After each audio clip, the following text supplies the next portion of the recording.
Hello, everyone, and welcome to my podcast. Let's just jump right into today's story. Don't forget to give a thumbs up and enjoy the show. The Flannan Isles case. This story starts with something simple but deeply unsettling.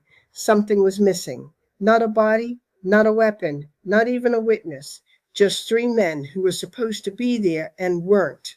If you stood on the rugged cliffs at the edge of Scotland and looked west into the Atlantic, on a clear day you might just see them, the Flannan Isles. The locals called them the Seven Hunters, seven sharp pieces of rock rising out of the grey ocean.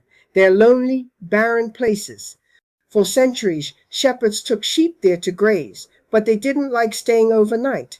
The islands had a reputation. People believed they belonged to something older, something out in the deep water.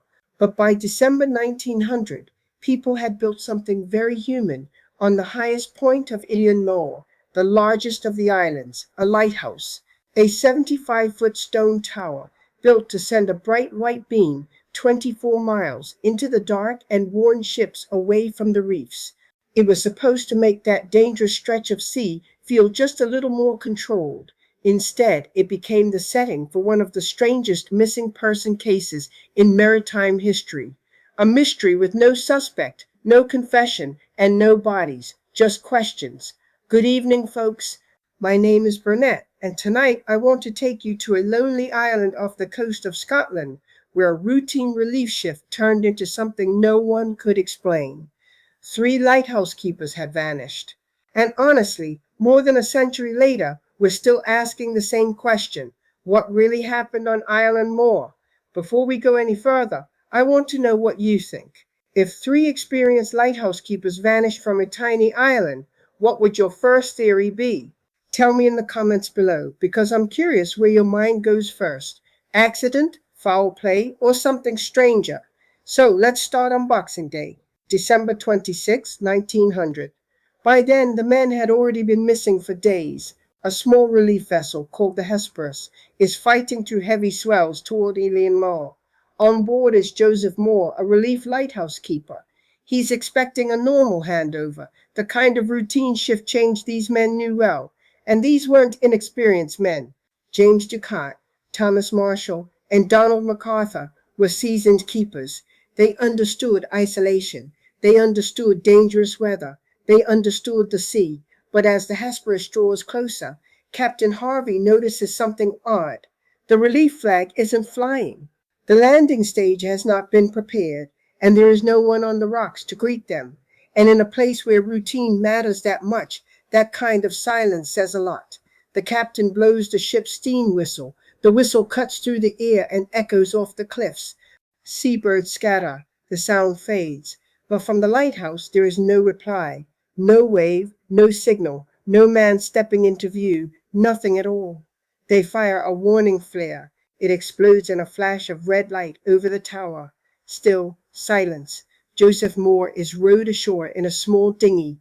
He steps onto the slippery, seaweed-covered stones of the east landing. His boots crunch on the gravel as he climbs the steep, zigzagging steps up to the compound. Think about that walk. Joseph Moore knows these men. He knows their habits, their routines, their voices. And now he is climbing toward a lighthouse that should be alive with movement, but isn't. Every step brings him closer to an answer, and you can imagine the thought running through his mind. Whatever is waiting up there, it probably isn't good. Moo reaches the entrance of the lighthouse compound. He unlocks the gate. He walks up to the heavy entrance door of the keeper's quarters. It's closed. He turns the handle and pushes. The door opens slowly, and inside Moo doesn't find chaos. He finds order, which in a way is even more unsettling. Hello? He calls out. His voice just bounces off the cold stone walls. There is no sign of a struggle, no obvious violence, no frantic message left behind. Just a room that seems to have been paused in the middle of an ordinary day. And somehow that ordinary silence feels anything but ordinary. He walks into the kitchen.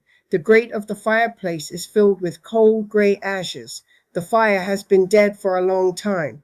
Then he looks at the table. Over the years, the story gathered details that were hard to resist. a half-eaten meal, an overturned chair, signs that the men had fled in terror. But the official record tells a quieter story, and I think that quieter version is actually more revealing. The table was clean, the pots were washed, the kitchen was in immaculate, perfect order. Moore hurries up the spiral stone stairs into the sleeping quarters. The beds are unmade, just as they would be during the day when men are up and working. He checks the oilskin hooks near the door. This is where the keepers hung their heavy, waterproof, foul-weather gear. 2 sets of oilskins are gone, Ducats and Marshalls, but the third set, Donald MacArthur's set, is still hanging on its hook. That detail matters. Donald MacArthur's oilskins were still there. A veteran keeper would not step into winter weather without them unless something was urgent, not unusual, not inconvenient, urgent. And that changes the way we look at everything. And let me ask you this. Would you leave your storm gear behind unless you truly believed someone was in immediate danger? Drop your answer in the comments, because this one detail changes the whole feel of the case. Why would he leave it behind? Terrified, Moore runs back down to the landing stage and shouts to the Hesperus. The ship's crew scrambles ashore. Together they search every inch of the tiny island. They check the dark caves, the deep crevices, the sheer cliffs. Nothing. The search turns up nothing. Not on the rocks, not in the caves, not in the sea below. 3 men on a small island, simply gone. But they left behind one clue, the logbook. They find the logbook sitting on the desk up in the lantern room. The logbook was where investigators hoped the island might finally explain itself. It was practical, precise, and ordinary, the kind of record kept by men whose lives depended on routine. But later, other words would get attached to this case. They were the kind of words that make a mystery impossible to forget. Alleged entries about storms, prayers, and one hardened man brought to tears. Dramatic, absolutely. But were they true? On December 12th, Marshall allegedly wrote, "Gale, north by northwest, sea lashed to fury. Never seen such a storm. Ducat quiet, MacArthur crying." It is an unforgettable image. Donald MacArthur, tough, experienced, not easily shaken, reduced to tears by whatever was happening outside, if it happened. And that if matters. The rumored entry for December 13th was worse. Storm still raging, all 3 praying. And then the final terrifying line, dated December 15th, storm ended, sea calm, God is over all. Those alleged entries raise the questions that have kept this case alive for generations. What could frighten 3 seasoned keepers? Why would calm weather be described as a terrible storm? And if those words were never really written, why did so many people want to believe they were? Because sometimes the myth tells us almost as much as the evidence. So here's a question for you. Do you think the legend made the case more interesting, or did it distract from the real evidence? Let me know in the comments below, because I think this is where a lot of people split into 2 camps. It's a brilliant, terrifying story. But here is the cold truth. The colder truth is this. Those dramatic entries were almost certainly invented later. Newspaper embellishment, perhaps, a good story made better. But taking the legend away doesn't make the mystery weaker. If anything, it makes it sharper. The actual logbook, recovered by Joseph Moore, showed routine, boring entries up until the afternoon of December 15th. They recorded the barometric pressure, the state of the oil, the weather. It was entirely ordinary. And to me, that is much scarier, because if there was no slow unraveling, no days of terror recorded in the log, then whatever happened likely happened quickly, perhaps in minutes, perhaps in seconds. One ordinary day interrupted by one extraordinary event. That's the version I keep coming back to. So what happened? To answer that, investigators didn't just look at the legends, they looked at the damage. And to understand the damage, we need to go down to the island's west landing. The west landing was a steep, jagged cliffside where supply boats would drop off cargo when the sea was too rough on the east side. When Superintendent Robert Muirhead arrived a few days later to conduct the official investigation, he walked down to this western platform. What Muirhead found there was no rumor. It was physical evidence. Iron twisted out of shape, heavy equipment torn loose, damage far above the waterline. The island had been hit hard by something powerful, and whatever it was, it left evidence behind. A massive iron railing, bolted deep into the solid rock, was twisted and bent out of shape like a cheap piece of wire. A huge supply box, sitting 40 feet above sea level, had been completely ripped from its concrete moorings and smashed to pieces. Ropes and canvas were scattered across the rocks. Muirhead put the pieces of the puzzle together. The theory is simple, and it's frightening because it's simple. On December 15th, a massive wave may have hit the West Landing without warning. Not a wave the men could outrun, not one they could reason with. Just a sudden wall of Atlantic water arriving at exactly the wrong moment. Down at the West Landing, the heavy ropes and securing gear start to wash away. Thomas Marshall and James Ducat put on their oilskins and hurry down the slippery steps to secure the equipment. They are standing on the ledge, battling the wind, trying to save the supplies. Perhaps Marshall and Ducat were down below, trying to secure loose equipment. Perhaps MacArthur saw danger from above and ran to help, leaving his oilskins behind. It is speculation, yes, but when you line it up with the clues, it makes sense.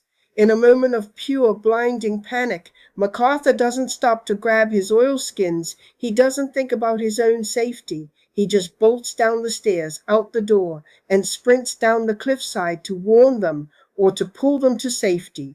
He reaches the platform just as the ocean hits. A wave of that size would not need much time. It could break railings, tear away supplies, and sweep men from the rocks before they fully understood what was happening. And then it would leave behind the hardest evidence to explain: absence. The waves are receding. The sea is calm again. Up at the lighthouse, life would have continued for a little while without them. The fire dying down, the rooms growing colder, the clock running until it stopped. Ordinary things suddenly becoming evidence. It may be the most reasonable explanation, maybe even the right one. But reasonable doesn't always feel satisfying, does it? And this is the part one'd love to hear your thoughts on. Is a simple explanation enough for a mystery like this, or does the unanswered feeling matter just as much? Tell me below. But logic has a hard time surviving on Eilean Mòr. Later keepers spoke of voices in the wind, of names carried over the waves. Maybe it was only the island doing what lonely places do to the human mind. Maybe it was grief. Maybe it was fear repeating itself. Whatever it was, the lighthouse was eventually automated. No one lives there now, and maybe that feels right. Some places are easier to understand from a distance. The light still flashes every 30 seconds across the dark water. Today, the light still flashes across the water, regular, reliable, untroubled. But on Eilean Mòr, there is still one thing the light cannot reach: the final moments of James Ducat, Thomas Marshall, and Donald MacArthur. And that, more than anything, is why this story still stays with us. I'm Burnett. Thank you so much for listening. If this story stayed with you, tell me in the comments what you think really happened on Eilean Mòr. And if you want more mysteries where the evidence tells one story, the legends tell another, and the truth sits somewhere in between, make sure you subscribe.